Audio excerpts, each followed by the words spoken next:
Fuck me. Or come and cut it off.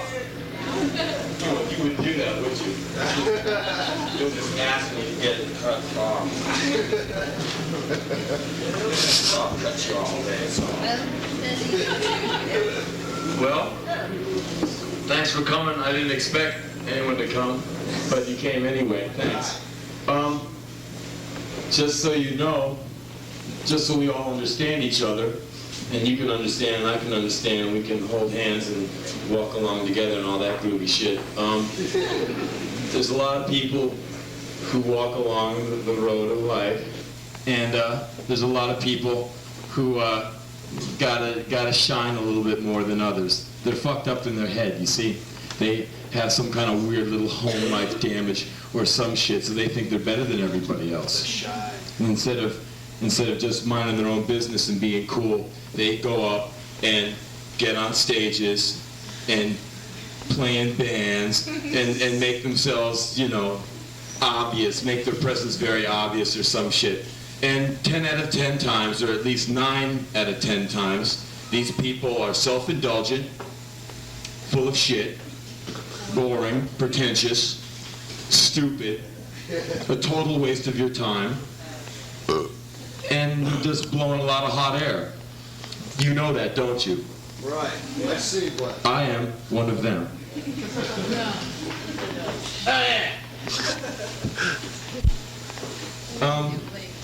I didn't write any of this. I had never seen it before in my life. No, really. I'm a Henry Rollins clone. This is a weird,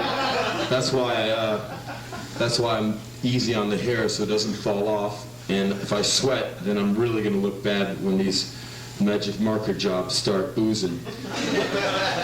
This is a thing about our urgent problems in Nicaragua, which we should all, no really, this is a really poignant matter. Bullshit. Some things my dad should have got his ass kicked for.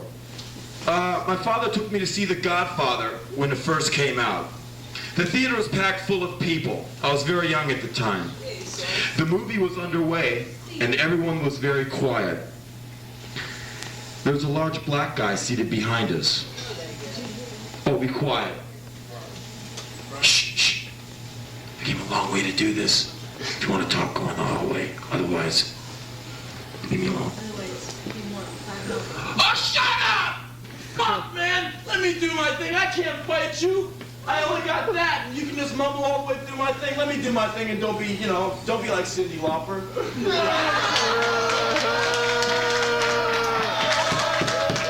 Be like Cyndi and fly in the trash can and go home. Look, you and I will do a line in the men's room after the show, okay? We'll see you. So like I was saying, my dad and I were sitting at The Godfather when it was first run, and the theater was entirely packed, and everyone was extremely quiet. Behind us there was this big black guy, and he had this big bag of potato chips, wax paper. So he opens it up, makes this big noise. Everyone just keeps watching the movie. My dad turns around in total silence and goes, "Hey, shut up!" I sank down in my seat and remained there for the entire film. I think it would have been really great if, A, the guy had reached over and offered my dad some chips. That would have chilled his shit pretty good. Or if, B, the guy just slapped my dad upside his head. In the summer of 1968, my father took me to a McDonald's. It's one of the first McDonald's in Virginia, just for you McDonald's fans. We parked in the parking lot. Parked right next to us was an old beat-up Ford with 2 hippies in it. A boy hippie and a girl hippie. They had some of those American flag stickers on their car turned upside down. This offended my father's Archie Bunker mentality. He walked over to them and called them pinkos, fags, hippies, commies. He told them to get their goddamn hair cut and to get those goddamn stickers off their car. The girl got real mad and ripped her shirt open. Her breasts fell out right there in the McDonald's parking lot. I don't know why she did that to express her agitation. Maybe that's how you did it back then. I think it would have been kind of cool if The girl kicked my dad in the nuts or something. 2 stories from high school. When I was in high school, there's this kid. He's in a couple classes more, higher up than me. His name was Philip Moberly. Phil was gay. Phil's parents lived far away, and so old Phil lived in the dormitory with the naval postgrads and the Iranians. Everyone hated Phil. No one noticed he was gay, but by around October, rumors had started to fly around. At gym, he was teased mercilessly. Even the teachers made fun of him. There's one fat slob in particular named Mr. Cummings. He used to write his name on the blackboard. He put a big M-O and a little B-E-R-L-E-Y, so it was pronounced Mo-Burley. So he calling the roll. Johnson, Rollins, Mo-Burley. And this poor son of a bitch would have to hear and just take it, from a fucking teacher. Like I said, everyone hated him. One night in the dorm, some of the post-grads caught him looking at them in the shower. They beat the shit out of him for that. Later on, some kids dragged him into the men's room and stuffed his face in a toilet and flushed it a few times. His face broke into a rash that lasted a week and a half. I would always watch him. He ate alone. He sat in the library alone. He was excused from gym for some strange reason. Everyone in the whole school hated him except for me. I didn't hate him. I hated the whole place. That's winter vacation. He locked himself in his dorm room and slashed his wrists. When I was in 6th grade, there's this kid, his name was Tim Beardsley. Tim had an older brother in the 7th grade. One day, neither of the Beardsley brothers showed up to school. And at my school, you needed a real big excuse not to show up. 3 days, no words from the Beardsley brothers. Then I read in the Washington Post about how this Ms. Beardsley had been in and out of mental institutions a whole bunch over the years and had tried to commit suicide on her birthday twice. Well, apparently, Mr. Beardsley went out of town on business, and Ms. Beardsley took the 2 sons and a daughter at age 4 for a drive in the country. They drove into the night, and the kids got tired. She gave them codeine cough medicine so they would fall asleep. She parked the station wagon in the Safeway parking lot. She took a vacuum cleaner hose and attached one end onto the exhaust pipe and fed the other end into the back window. She turned the motor on. She killed herself and her 3 kids. Later that week, Mr. Spencer, the headmaster of the Bullis school, put one of Tim's watercolor paintings on the bulletin board so we could all remember him by it. And I just said, "Happy birthday, Ms. Beardsley." Here's a little thing from this journal I keep as I go down the long road.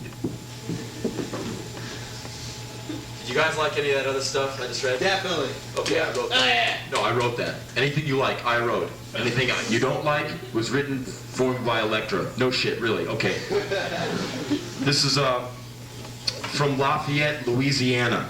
Did you write it? If you like it, I wrote it. We played this really gay, weird gay transvestite bar in Lafayette. A lot of strange shit went down. The owner and staff were obviously gay. Fine with me. The trip started when the customers started coming in.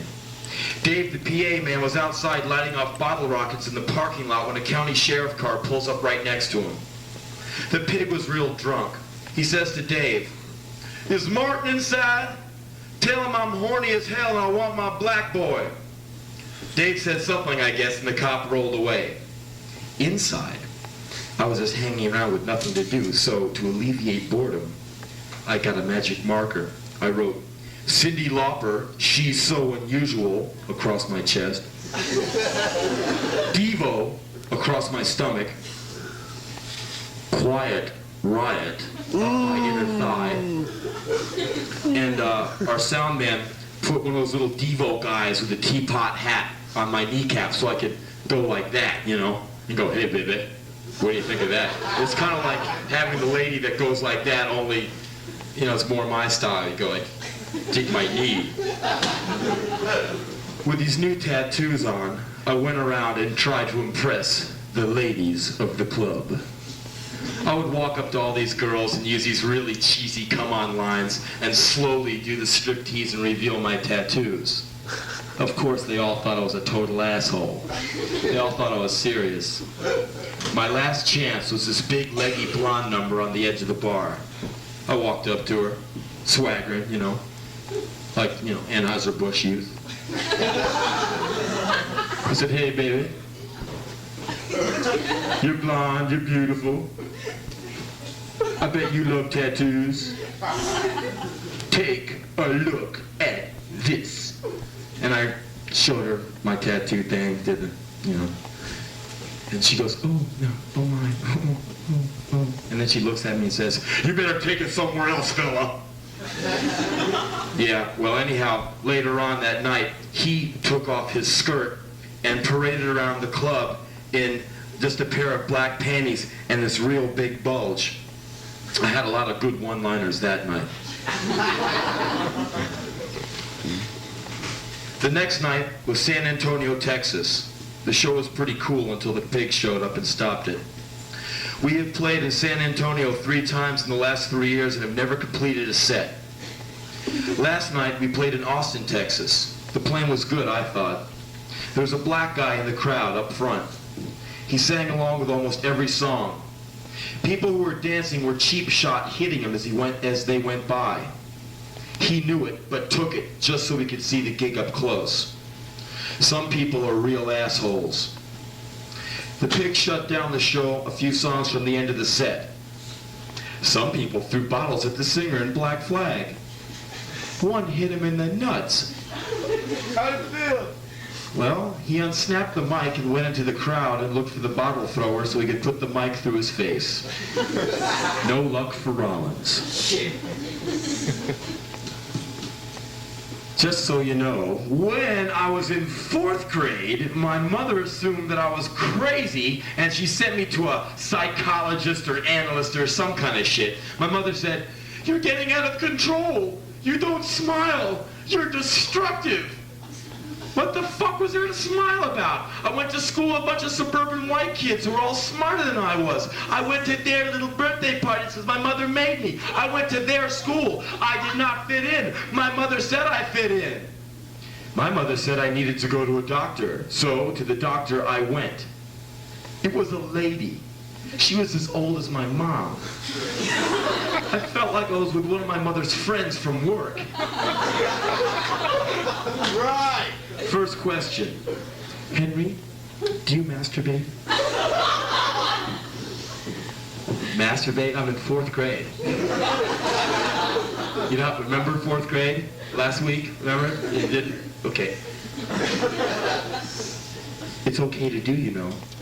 Okay. Is there anything on your mind? No. Do you know why you're here? No. Your mother gets very frustrated with you. She says that you are hyperactive and destructive. What do you think about that? What the fuck did I know about hyper whatever, man? I was in 4th grade. My mom wouldn't get me sneakers. I had to wear hard shoes. I slipped and fell when I tried to play. Oh, my pants were high waters. Leave me alone!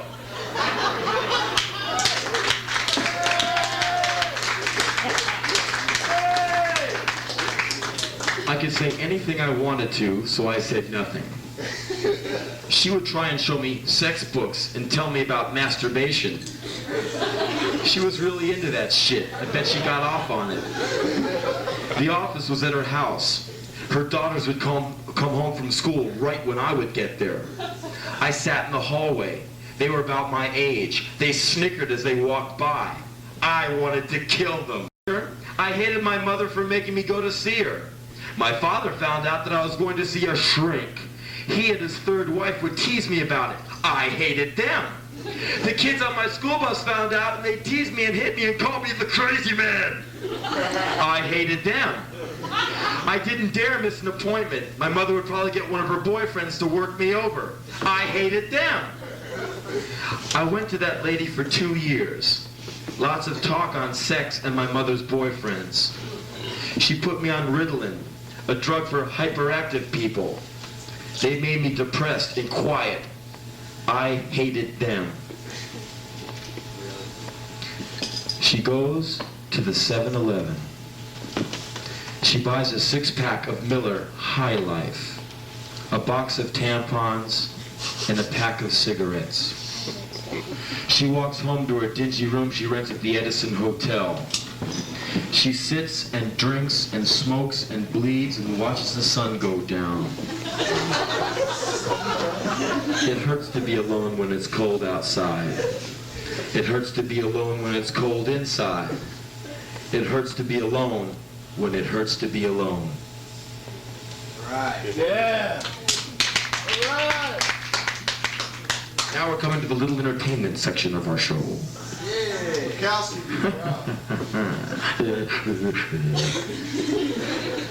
See that, y'all? That is from the newspaper. My God. And I'm going to have to read it to you because some of you can't see and some of you can't read. Cindy gave me that one. Okay.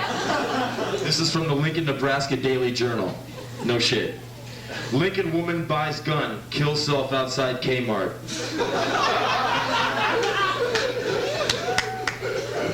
It gets better.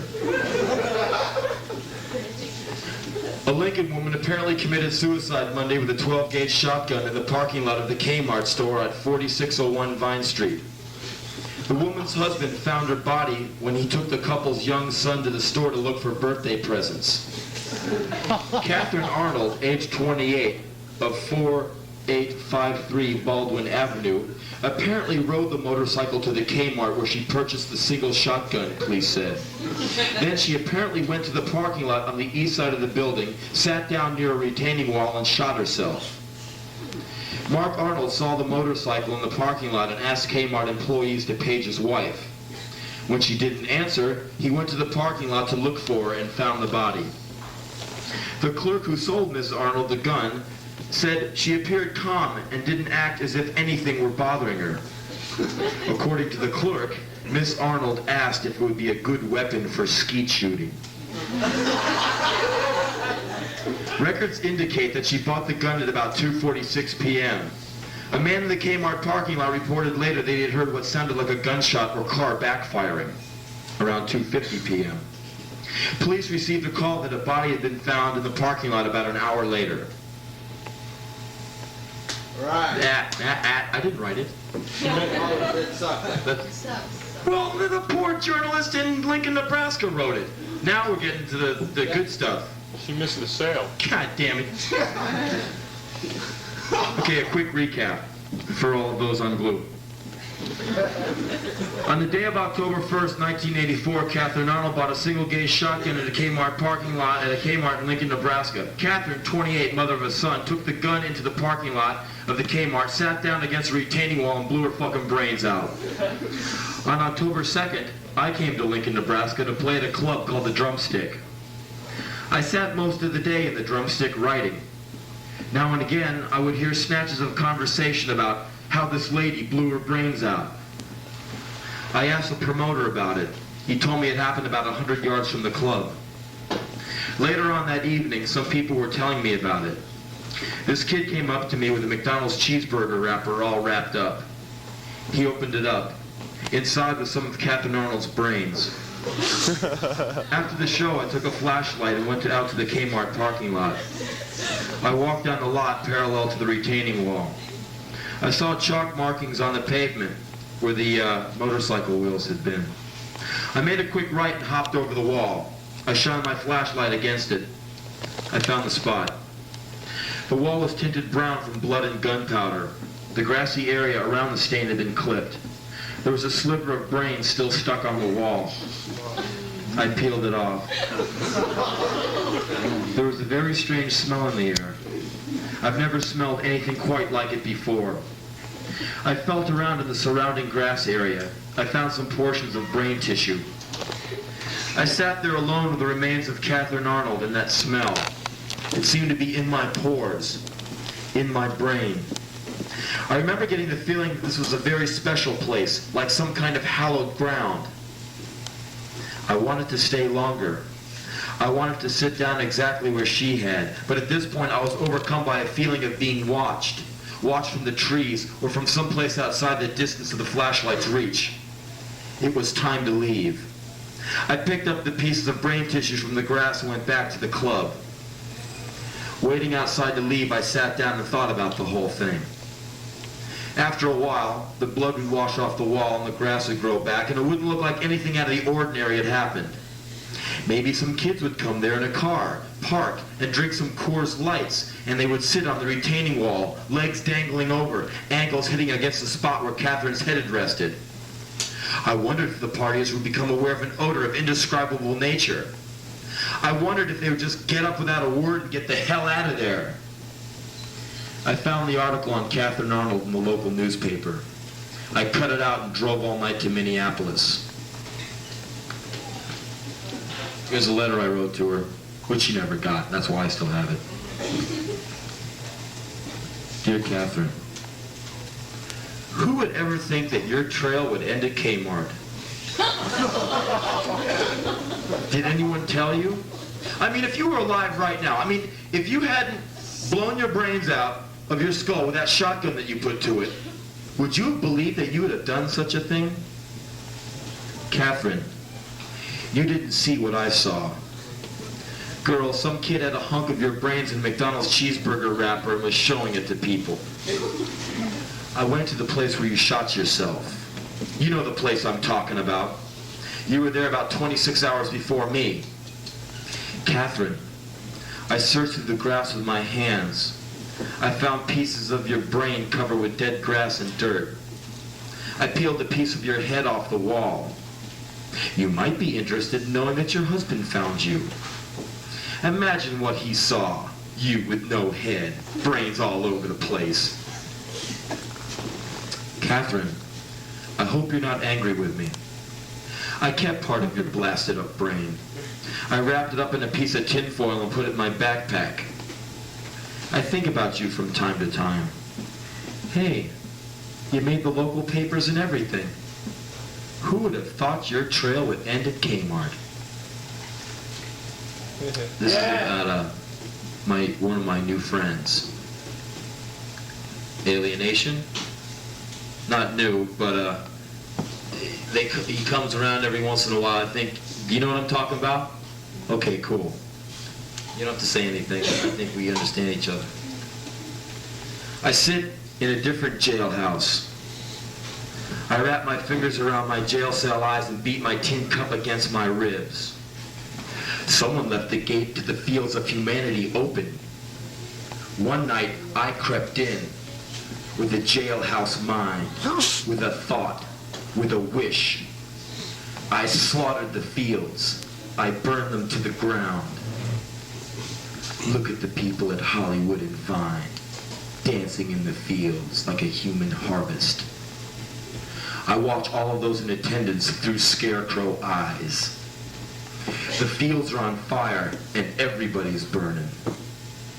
Piles of lovers stacked in twisted heaps, doused in gasoline and set to burn. Piles of dead bodies burning.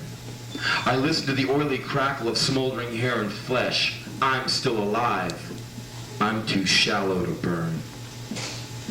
I close my eyes. I can still hear their screams. I remember their last dance before I lit the fields aflame. It was beautiful.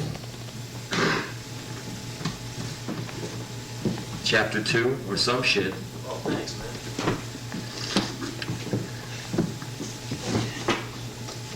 This is just dreams, dreams. About waking up in a postcard or some kind of shit. I've got a desert in my mind and I go to get lost because I've been found too many times before. Sunrise, burning brightly, burning eyes to the back of my head. Like I said, I've been found before when I thought I'd locked the door. I'll step behind the blinds of my mind and walk along that lonely desert road, talking about my only trail, like my only friend, like any desert scene. I have come to complete the circle. When I am one, I will be done. In death, I will be one. I am a snake that has been stepped on, lying scattered, shattered, and forgotten on the side of a trail. Squirming severed, I feel no pain, just the heat of the sun and the crawling famine that is my name.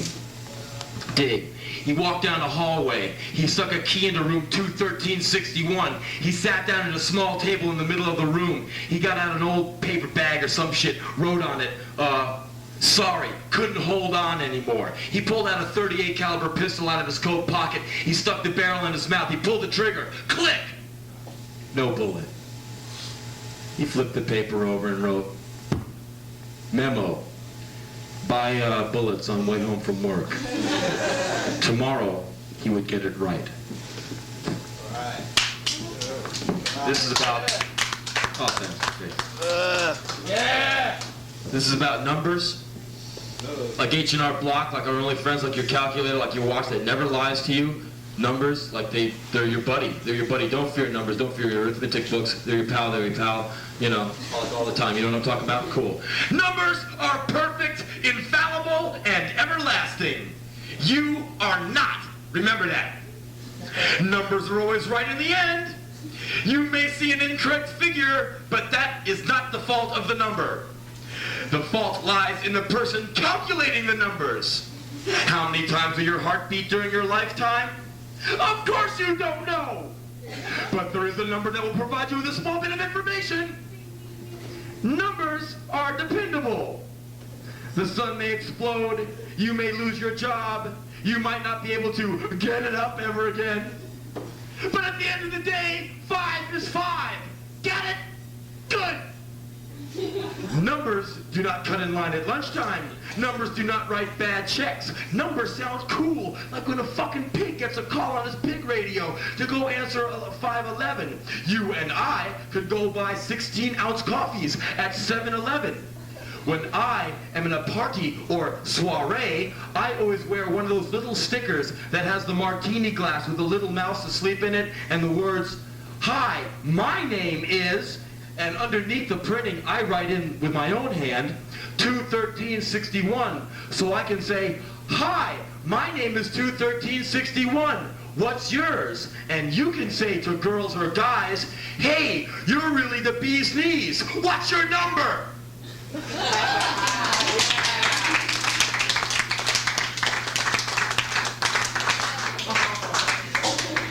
I never read this thing before, but I'm going to read it here. It takes about half a minute, but I figure, because all these people, well, y'all know Lydia Lunch? Yes. Okay, well, this thing is called Lydia Lunch. But she's one of my pals, okay? I know this girl named Lydia Lunch. She's from New York. She was real neat, in my opinion. Lydia Lunch turned me on to a lot of good stuff, such as Einstürzende Neubauten, The Swans, Henry Miller, Charles Bukowski, Sonic Youth, Marcy, Randy, and Jessamy. Lydia Lunch has balls. Lydia Lunch is pretentious as fuck. Lydia Lunch delivers. Lydia Lunch is tough on the outside and pretty tough on the inside. I've seen her smile a few times and it was pretty nice. This guy stabbed her once. I gave her a black eye when we did a film together. Mr. Ginn calls her Lydia Supper, and she's okay by me. Right. We'll tell you a little story. Yeah. I come from Washington, D.C., about 5 hours from here. So the man on the telephone said.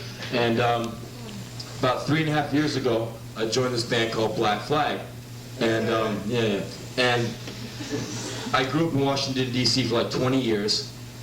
And I had my friends, like we'd run around, beat everybody up and, get beat up and, just your friends. We worked together, we shared houses, and you do all the bullshit that you do and I do and all that crap. So anyhow, I joined Black Flag, and then pretty soon all these pictures of me started coming out in magazines and all that jive. And I came back home to play in D.C. or to visit or something, and my friends started treating me different than they did before I joined. Like friends of mine, who I'd known for 15 years or something, wanted my autograph, which is real weird. And I don't know how it sounds to you, but when someone, like when your roommate does that to you, it can be really alienating, and it made me feel like shit. So this is a thing I wrote called The Crew, and The Crew is what I call all my friends back home. The Crew. They live way back there. Some wash dishes, some work at record stores. They don't bum me out, they don't break my heart. They do something that falls somewhere in between. I feel strange around the Crew. Sometimes I feel cheap, like some big shot that everyone hates. I never wanted big. I never cared. I just wanted out. I looked at the back of a record jacket. I knew everyone in the pictures. I listened to the words as the record played. I could almost see them coming out of his mouth. I remember when I was in Baltimore, Maryland last. One of the Crew came up and spoke to me. I had all these girls crawling all over me at the time, and I felt like an asshole as I tried to separate myself from them. It was hard for me to face him. I don't know, I felt like shit for reasons I can't explain. Every other sentence started with, remember. I'm only 23. I looked at the back of that record jacket and wrote all this. They asked me what I'm up to. I usually lie and say nothing so they won't ask me any more questions that make me feel like a person who won some kind of prize.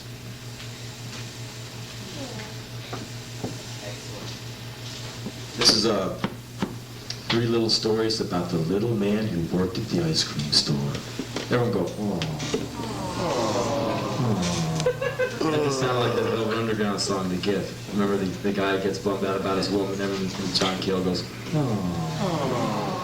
Kind of like stepping on a dead dog. Okay, you got that part down. Good. Collect your pay on the way out. I just got off work. I work at an ice cream store. I scoop ice cream into cups, cones, pint containers, quart containers, coffins, and body bags. I work behind a counter. I'm kind of like a bartender.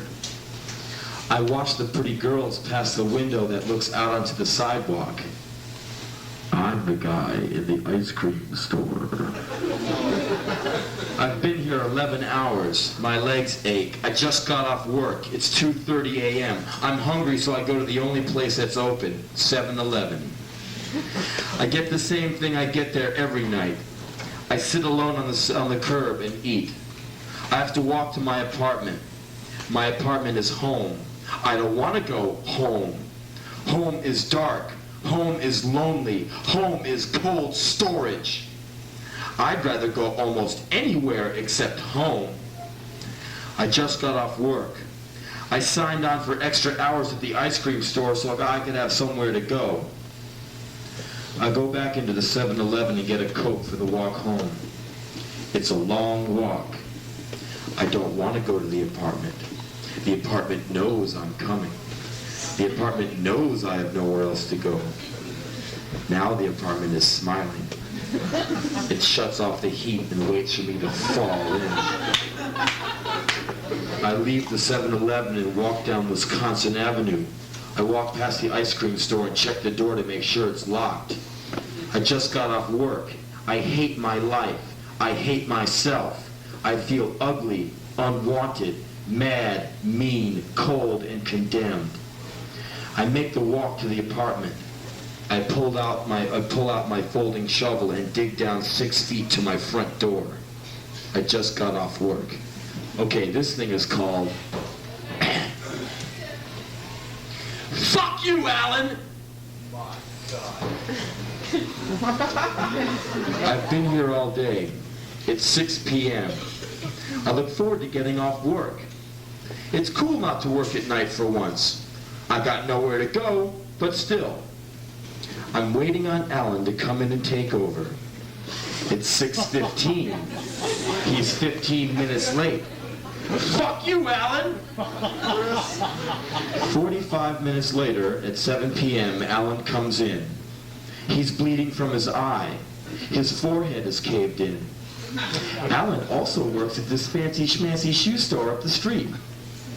At 6 o'clock, the shoe store got robbed, and the robber beat Alan's head in with the butt of a .45 automatic. Alan wants to know if I can pull his shift for him so he can go to the hospital. And what do you say? I ask him if he's sure that he can't work.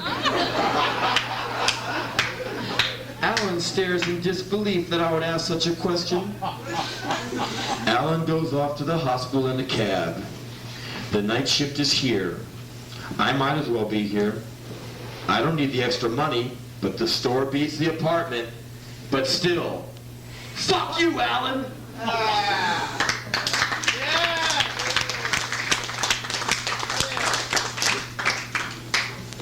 Here's the one at the end. You go, you save it. You gotta save it. All the good things you save at the end. Like bullets and all that shit. Shotgun show. This guy had just got off work. He felt miserable. It was 3:23 a.m. He went to the 7-Eleven and bought some microwave food. He sat outside the 7-Eleven and ate in silence. He felt low and lonesome. This was the usual, just like the plastic bag taste of the microwave food, always right there. He thought of girls a lot, one in particular. She never thought of him, unless she needed a ride or a shoulder to cry on. After he would finish dining, he would walk to his apartment. He hated the apartment. It made him feel hateful to be all alone in there. It was hard to sleep at night. Always too damn hot or too damn cold. Lots of couples on the street earlier that night.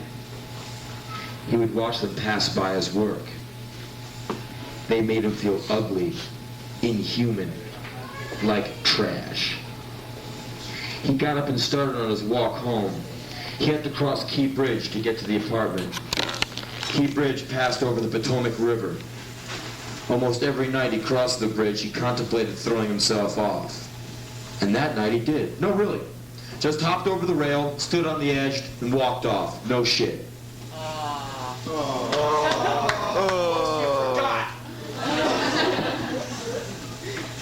You wrote that.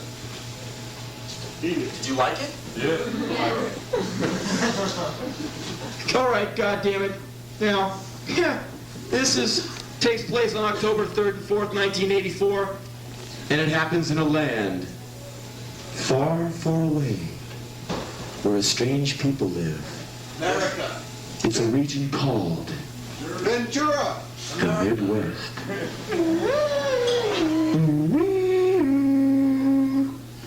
Where a strange, vast tribe of people exist.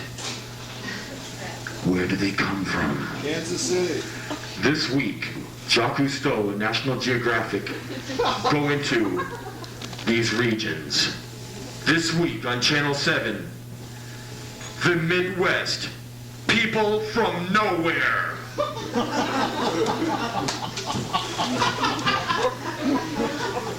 Pulled into Minneapolis about 2 hours ago. I've slept about 1 hour. I feel like I'm dead. I took a walk down the street to find coffee. I found a record store and a McDonald's. Okay. I went to the record store to take a look around. I saw Black Flag's new album, Family Man. Not bad. I went to the youth section. I overheard a couple talking as they went through the records. Man, this place is great. I found Black Flag's first album here for $3 last week. Lady, $3? Fuck, I'll give you mine for free. I left the record store and went to try my luck to McDonald's. I was feeling like Charles Bukowski. Inside, 4 lines in front of the counter, mostly male. They looked like they were in line to use the urinal. I was standing behind a woman with a big ass. There was a draft, and I caught a breath of what smelled like fresh shit. I thought to myself, Is this lady shitting her pants? Couldn't she wait until she got to the counter first? Through the shit stench in the urinal queue was a woman walking in and out of the line, surveying the customers, asking the kind of questions that those kind of people ask. She looked like a medic during wartime or a stewardess on an airplane. I expected oxygen bags to fall out of the ceiling at any time. I checked out her legs. No shit stains. I got my coffee. I crawled through the smoke and the bodies to a foxhole up front. The phone rang. Comfort woman picked it up. Hello? Welcome to McDonald's. Yes! Well, pretty darn good. Thank you. Have a nice day. Goodbye. I made a run for the door. I looked behind me. McDonald's courtesy woman was standing on the counter. She was bleeding from her head. She was yelling into a bullhorn. Maxine, we need more straws, more quarter pounders, large fries, splits. Where's that goddamn plasma? Hit it. Thank you. Pretty darn good. Have a nice day. I wandered the streets for a time and made it to sound check with minor injuries. Shit's only half over. God damn it. Excellent. 10-4-84. Good buddy. Pulled into Oshkosh, Wisconsin about 1.5 hours ago. Live in Oshkosh. Here's how it went down. Pulled into the place. A video activity recreation center. Loaded in the PA. I was running around humping all this equipment, making lots of Neanderthal sounds. Your basic load-in. These girls were staring at me, so I said, "Hi, girls. What the fuck?" Real D-Boone style. They grimaced and walked away. PA loaded, I hit the streets in search of coffee. I walked down North Main a few blocks. I saw a beauty parlor. Inside, women sitting in chairs with huge black combs over their heads. They looked like suburban Cylons. What was going on in there? Some kind of Midwestern brainwashing? Modernized psychotherapy? Plastic surgery while you wait? The attack of the brain suckers? Who knows? I didn't stick around long enough to find out. Up ahead in the distance, I could see a beacon shining through the fading light of the day. Burger King. Sure, I had money. Strong American currency. But would it work here?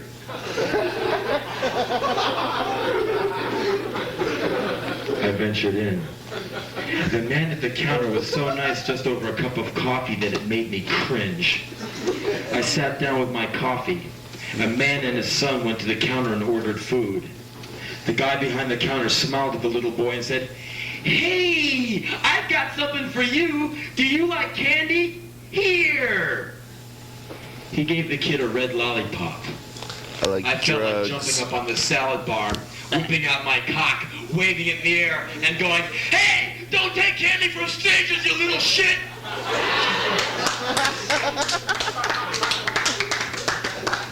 Walked back to Videoland just in time for sound check. Rollins out. Yeah! All right! Now, in these times of trials and tribulation, you need a shining light to show you to your way of life. Now, I know that there's lots of temptation for you to stray from your wanted path of virtue. Hallelujah. Drugs. Satan. Sex. 6-6. The dreaded REM sensibility. The terrifying Sears and Roebuck mentality. Now, God damn it, kids!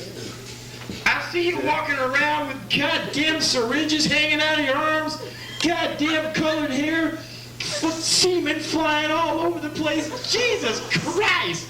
Oh, have mercy. What do I got to do?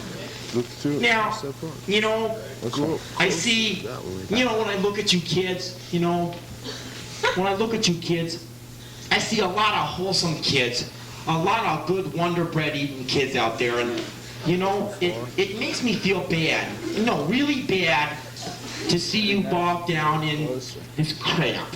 Okay, can we say that word? We're all adults here. No one, parents aren't here. Crap. Crap. And I see you kids bogged down in this crap, and goddamn it, Herb, it really makes me feel bad, because if it takes some goddamn loudmouth, stone son of a bitch from Lawndale, California, to set you underway with a few good words of advice, well, goddamn it, I'll do it for you. Yeah. Ladies and gentlemen, people from the East Coast, some good sound advice. They are everywhere. This is the way things are. Don't let smiles, handshakes, and words of flattery fool you. These are just some of the tools that they will use to try and build confidence in you so you'll let your defenses down. Recognize it. This is not paranoia. This is awareness. Be aware. Now, whoever handed you that crock of shit about walking a straight line and keeping your eyes straight ahead is probably a dead man. You have eyes in the back of your head. Learn to use them so you can see the man coming at you with a knife right in the eyes. Girls, while he's out at work or out with his buddies having Coors Light with all his bowling buddies or his friends from the spa, run an ID check on him. He might be a cop. And you don't want to fuck a cop. No, you tell cops to fuck off and die, not, hi handsome, let's breed. Use your hand. If he is a cop, you cut his balls off. I don't care how you do it, you do it. Crime breeds crime and pigs breed pigs. Don't take part in it. Guys, while she's in the can, or powdering her nose, or having a chat with the girls, or some such crock of shit, go through her purse. Look for identification, breathalyzers, handcuffs, an undercover gun. Find out what this bitch has got! And if she is a narc, you terminate the bitch's operative with extreme prejudice! Got it? Good! If I've told you this once, I've told you this 1,000 times. This is not paranoia. Right.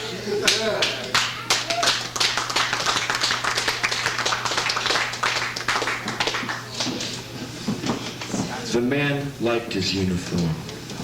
He liked the way it looked in the mirror. He liked what it did to people.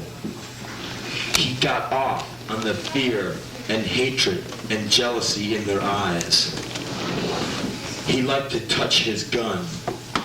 His gun felt good, hard, and cool. He didn't like girls. He only got hard when his uniform was on. That gun felt so fucking good. He nearly shot a man once over in East LA. Some fucking nigger. He couldn't pull the trigger. His hand was shaking too much. He couldn't come for weeks. He came home one evening and stood in front of the mirror. He couldn't get hard.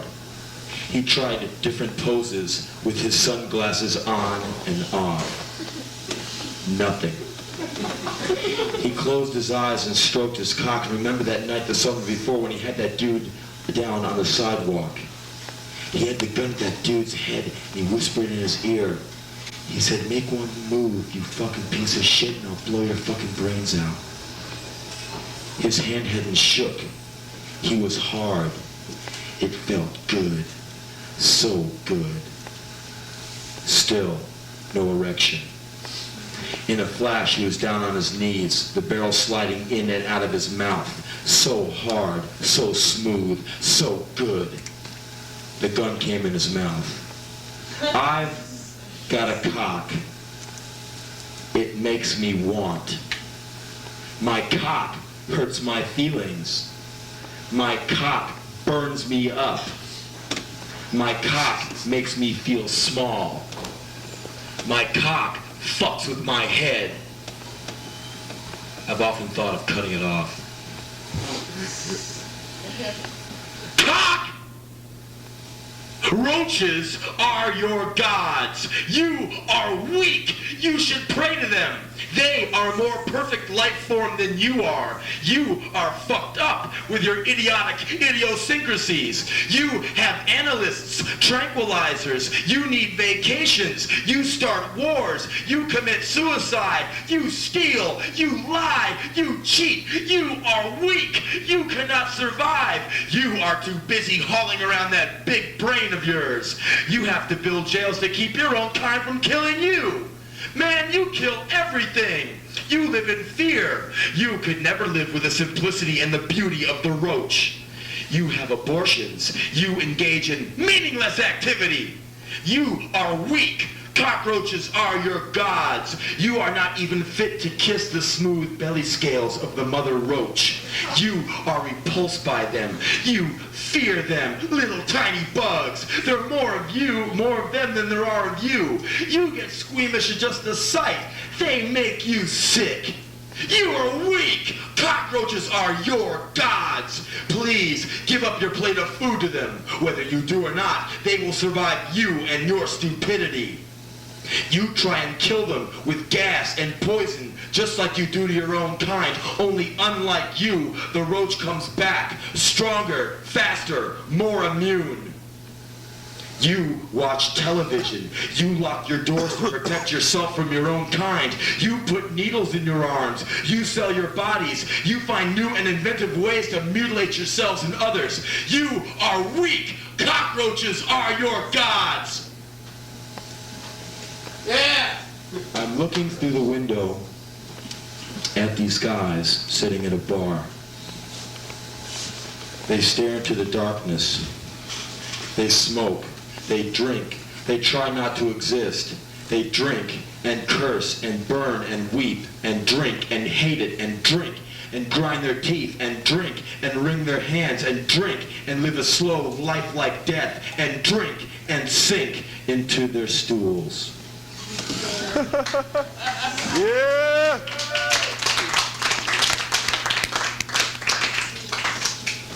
This is about my island. Notes on the alienation. You're weak. Everything in the car. I've got a place. I've got a desert. I've got a good thing going. Please don't climb down here.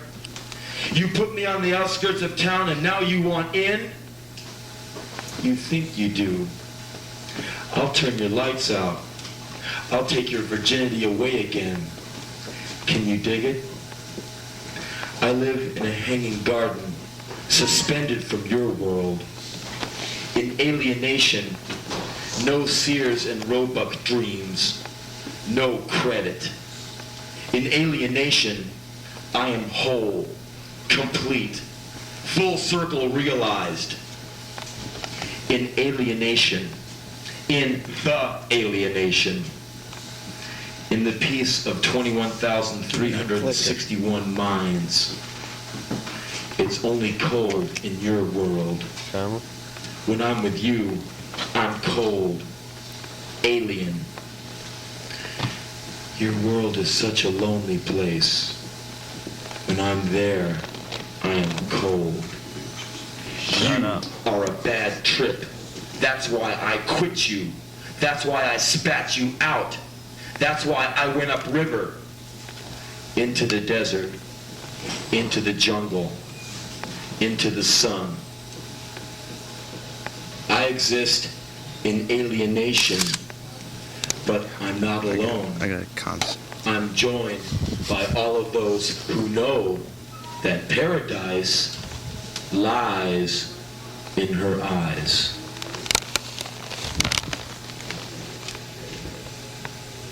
This is a thing I wrote when I was sitting in a bar, waiting to play some place like in Memphis, Tennessee or some shit. There's this fat redneck slob sitting next to me, and I was just relating to you some of his dialogue.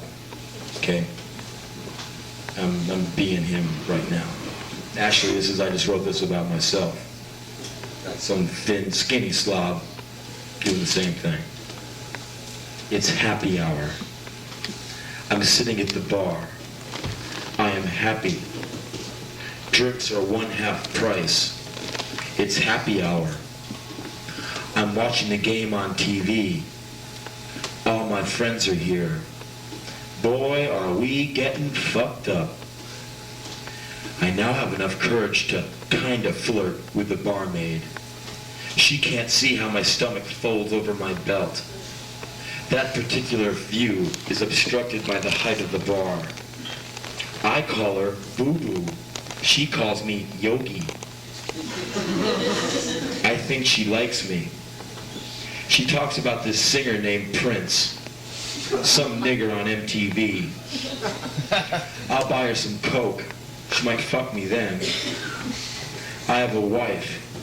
Maybe by the time I get home, the old bitch will be asleep and I won't have to look at her. I yell and laugh with my buddies as we watch the game. Yeah, look at that nigger run. Look at him. I am jealous of the football players. I can't play, so I just drink beer and watch. Yeah. I am pathetic. I am stupid. I am drunk. I am fat and fucked up. I should be destroyed. Scream. Yeah. Yes. That struck. Yes, yes. For all the sons and daughters, for all the children of alienation, the true disciples of the Son, those who took no part in the ravages of celebration, those who came out of the fire whole. One day, I stopped hating. I ceased all meaningless activity. I completed the circle. I set my sights straight. Like an arrow I flew. I stopped acting. I got tired of playing with you. Random violence and destruction became my reason for living, my out, my excuse. What is your excuse? Destruction without hate, without fear, without judgment. I'm no better than you, and no one knows this better than I do. I just got tired of playing parlor games. There's the thing called the plague, part 1. It was 2 days after Christmas, December 27th. The dead had started to fill the streets. I stepped around some of the corpses on my way back from 7-Eleven. On the afternoon of December 28th, the refuse truck came to pick them up. The bodies were so emaciated that the workmen could pick them up and pitch them into the truck without any trouble. When the truck bed would fill to the top, it would be driven to the outskirts of town. The bodies would be dumped into a large pit and incinerated. This was an efficient method of disposal. By January 2nd, the last of the bodies had been dragged out of the houses and deposited in the street. There they lay, mixed in with Coors Light cans and used Trojan condoms. They would soon be hauled away and incinerated. By January 3rd, the streets were clear. Reused. All the Christmas trees had been reduced to ash. I am the incineration man, a disciple of the Son. I am your man. I don't want to waste your time. I don't want to take you just anywhere. I want to take you nowhere. I've got a magic touch. Blow out the candles on your birthday cake.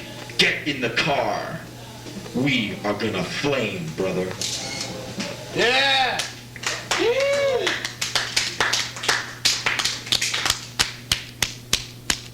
This is this thing I wrote. Maybe be a song someday or something. Maybe I'll just read it here and throw it away. I don't know. I was driving with my mother. We were driving in her car. We were driving through the mountains. We were driving real far. Oh, mother, saw a car crash. Saw a car crash in my mind. Saw dead bodies burning. Dead bodies burning up my mind. Some were others. Some were lovers. Some were good friends of mine.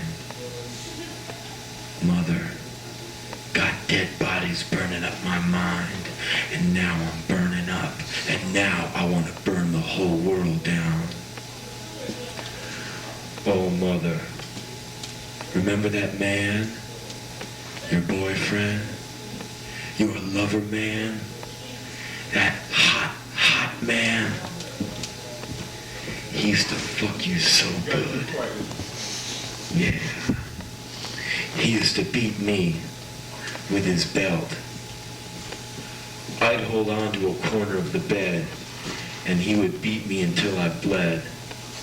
Then he would hug me and say, I love you, Henry.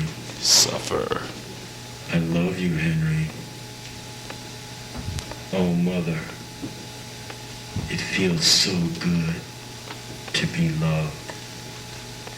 It feels so good not to be left alone. Took a bite from the apple of my eye. I spat it out when I thought that I would die. She walked through my door and never came back.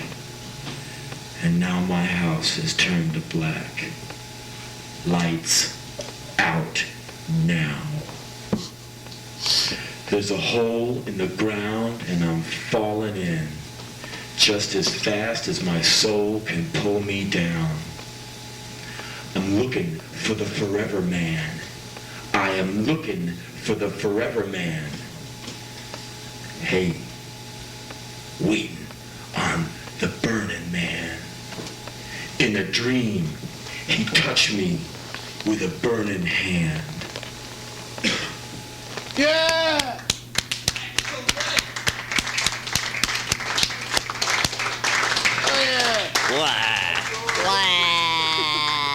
Okay, here's this little thing I'm going to leave you with tonight.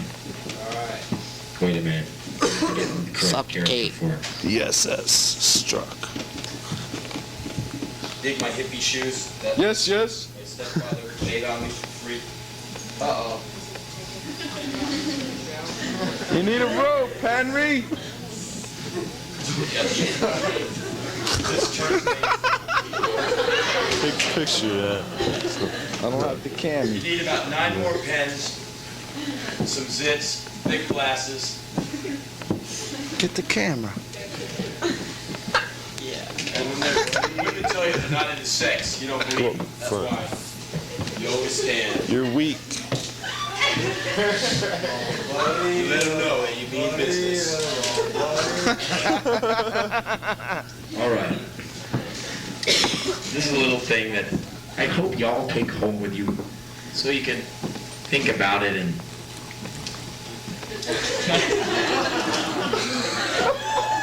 Thanks a whole lot there, Henry. It's a way of life. this is entitled Yes, yes. Don't Hate. Well, thanks a lot there, Henry. Will you let me read it? Yeah, sure. Thank you. Defecate. Hey, don't hate. It's such a petty occupation. Look at you, you silly bee. Standing in the corner with your hate. That's no way to be. Hey, Take it from me. The world would be a much heck of a nicer place without hate. Imagine walking down a street full of hate. Lots of people walking around, staring at the ground with big scowls on their faces, hands jammed deep down in dark, hateful pockets. Not the kind of street I would like to take a walk on. Hate is a waste of energy. Hate is a waste of time. If you see something or someone that you don't like, don't hate it. Annihilate and destroy! Yeah! With a smile. Thank you for having me. Defecate! Henry! Henry is gay. And black. Yeah!